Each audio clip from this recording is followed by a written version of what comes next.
আমরা 5 তারিখে প্রত্যেকটি প্রতিষ্ঠান, থানা, উপজেলা থেকে শুরু করে হিন্দুদের মন্দির থেকে শুরু করে আমরা আপ্রাণ চেষ্টা করেছি কোন প্রতিষ্ঠানে যেন কোন হামলা যেন না হয়। কিন্তু 8 তারিখ শুক্রবার, 7 তারিখে আমি আমাদের বিএনপির উদ্যোগে ইউনিয়ন বিএনপির নেতৃবৃন্দকে নিয়ে আমি বিভিন্ন মন্দিরে আমি পাহারা দেওয়ার জন্য আমি বাইরে হয়েছি, বৃষ্টি ছিল। আমি যখন বাসায় দক্ষিণে যাই, আমার জেলা যুবদলের সংগ্রামী সভাপতি আমাকে ফোন করে বলে, তুমি কোথায়? আমি বললাম, ভাই আমি তো হিন্দুদের মন্দিরদের পাহারা দেওয়ার জন্য আমি বাইরে হয়েছি। বলে, কি তুমি মন্দিরে বাইরে হচ্ছ? তোমার বিরুদ্ধে তুমি নাকি হিন্দু বাড়িতে আগুন লাগিয়েছ, তোমাকে তো কেন্দ্রীয় সভাপতি বহিষ্কার করার চিন্তা করতেছে। আমি তো তখন হতবাক। তখন আমি আমার নেতা প্রিয়দের মহাসাহেবকে জানাই, সকালবেলা শুক্রবার ছিল, আমি মসজিদে নামাজ পড়তে যাই। নামাজ পড়ে আমি বাইরে হয়ে আমি আমার মায়ের কবরের পাশে দাঁড়িয়ে যে মোহাম্মদকে আন্দোলন সংগ্রাম করতে গিয়ে অনেক রাত ঘুমাশায় থাকতে পারেনি। মা সারা রাত আমার জন্য অপেক্ষা করেছেন। সেই মা আজকে ভালো সময়টা দেখে যেতে পারেন নাই। সেই জন্য মায়ের কবরের পাশে দাঁড়িয়ে যখন আমি জিয়ারত করতেছিলাম। RICL TMX, যুগের পর যুগ স্থাপনা থাকে মজবুত। চোখের পানি যখন পড়তেছিল যে ভালো সময়টা মা আমাদের দেখে যেতে পারে নাই, শুধু দেখে গিয়েছে শুধু কষ্ট, শুধু নির্যাতন, পুলিশে হয়রানি, জেল, জুলুম, এগুলোই শুধু দেখে গিয়েছে, কিন্তু ভালো সময়টা আমাদের দেখে যেতে পারে নাই। ওই কবর জিয়ারত করার পরে আমি যখন বাজারে আসি, আমার এক সহযোদ্ধা রিয়াজুল শাকিল আমাকে ফোন করে বলে, ভাই আপনাকে বহিষ্কার করা হয়েছে।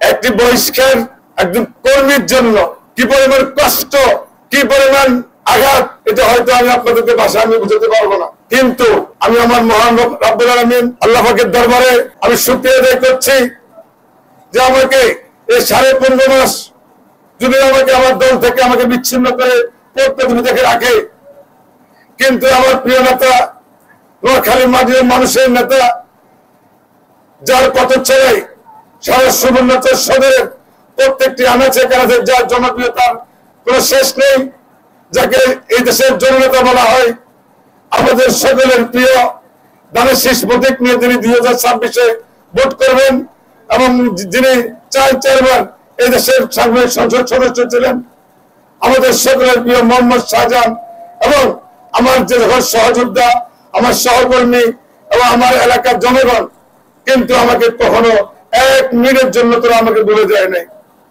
এই জন্য আমি আপনাদের কাছে চিরঋণী। যতদিন আমি বেঁচে থাকবো আপনাদের কাছে আমি সারা জীবন আমি ঋণী হয়ে থাকবো। সুবর্ণচরের ইতিহাসের জাতীয়তাবাদী দলের আজকে একটা বিরল ঘটনা দৃশ্যমান, ইনশাআল্লাহ।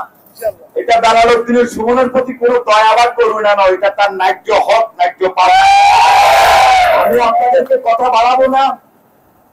দালালউদ্দিন সুমন উপজেলা যুব দলে আমি আর সে 2012 সালে একসাথে নির্বাচিত হয়ে দায়িত্ব নিয়েছিলাম। আমি সভাপতি, দালালউদ্দিন সুমন সেক্রেটারি। দালালউদ্দিন সুমন আমার রাজনৈতিক সহযোদ্ধা নয়, রাজনৈতিক সহকর্মী নয়, সে সরাসরি আমার ভাই। আমি তাকে ভাই বলে মনে করি। একটু আমাদের ভিতরে ভুল বুঝাবুঝি ছিল, বেলা শেষে এটাই হলো সত্যি রাজনৈতিক সৌন্দর্য এই জায়গাতে, যে সকল ভুল বুঝাবুঝির অবসান করে আমরা সবাই এক কাতারে এসে দাঁড়িয়েছি। আমাদের এখন একটাই দায়িত্ব, বিগত 17 বছর এই দালালউদ্দিন সুমনের দলের জন্য নির্যাতিত, নিপীড়িত, লাঞ্ছিত, বহু মামলার আসামি, বহু দিন সে বহু মাস, বহু বছর জেল কেটেছে। সুতরাং আজকের শুভক্ষণে আমরা তাকে সাথে নিয়ে আগামী দিনে ইনশাআল্লাহ একসাথে রাজনীতি করব। এখনো বেশি বিদেশি অনেক ষড়যন্ত্র এখনো চলতেছে। আপনাদেরকে এখনো সেই ষড়যন্ত্রের বিরুদ্ধে আপনাদেরকে এখনো ঐক্যবদ্ধ থেকে সেই গণতন্ত্রের জন্য আন্দোলন করতে হবে। আজকে জাতীয় সংসদ নির্বাচনে আপনারা ঐক্যবদ্ধভাবে যদি আপনাদের প্রাণের প্রতীক ধানের শীষকে বিজয় করতে না পারেন, তাহলে আপনাদের দুঃখের শেষ হবে না। তাই আপনাদেরকে ঐক্যবদ্ধ থেকে আগামী জাতীয় সংসদ নির্বাচনে ধানের শীষ প্রতীককে বিজয় করতে হবে।